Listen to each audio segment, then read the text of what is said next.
ಇಡೀ ಜಗತ್ತು ಇಂದು ಪ್ರೇಮೋತ್ಸವದ ಸಂಭ್ರಮದಲ್ಲಿದೆ ಮತ್ತು ವ್ಯಾಲೆಂಟೈನ್ಸ್ ಡೇ ಎಂದು ಆಚರಿಸುತ್ತಿದೆ.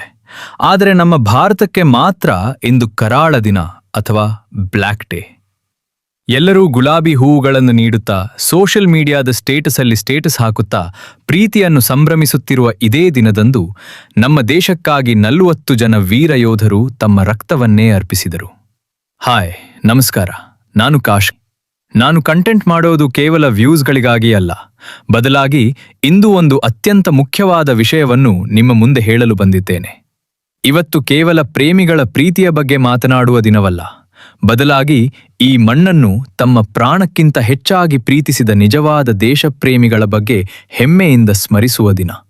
ನಮ್ಮನ್ನು ರಕ್ಷಿಸಲು ಹಗಲಿರುಳು ಶ್ರಮಿಸುತ್ತಿದ್ದ ನಮ್ಮ CRPF ಜವಾನರು ಪುಲ್ವಾಮಾ ದಾಳಿಯಲ್ಲಿ ವೀರಮರಣವನ್ನಪ್ಪಿ ಹುತಾತ್ಮರಾದರು. ನಾವಿಂದು ಇಲ್ಲಿ ಸುರಕ್ಷಿತವಾಗಿ ನಿದ್ರೆ ಮಾಡುತ್ತಿದ್ದೇವೆ ಎಂದರೆ ಅದಕ್ಕೆ ಅಂದು ಆ ವೀರಯೋಧರು ಚೆಲ್ಲಿದ ರಕ್ತವೇ ಕಾರಣ. ನೀವು ವ್ಯಾಲೆಂಟೈನ್ಸ್ ಡೇ ಆಚರಣೆ ಮಾಡಿ, ಅದನ್ನು ಬೇಡ ಎಂದು ನಾನು ಹೇಳುವುದಿಲ್ಲ. ಆದರೆ ಆ 40 ಕುಟುಂಬಗಳ ತ್ಯಾಗವನ್ನು ಮಾತ್ರ ದಯವಿಟ್ಟು ಮರೆಯಬೇಡಿ. ದೇಶಕ್ಕಾಗಿ ಪ್ರಾಣ ಅರ್ಪಿಸುವುದಕ್ಕಿಂತ ಮೀರಿದ ಪ್ರೀತಿ ಬೇರೊಂದಿಲ್ಲ. ಅದೇ ನಿಜವಾದ ಪ್ರೀತಿ. ಜೈ ಹಿಂದ್.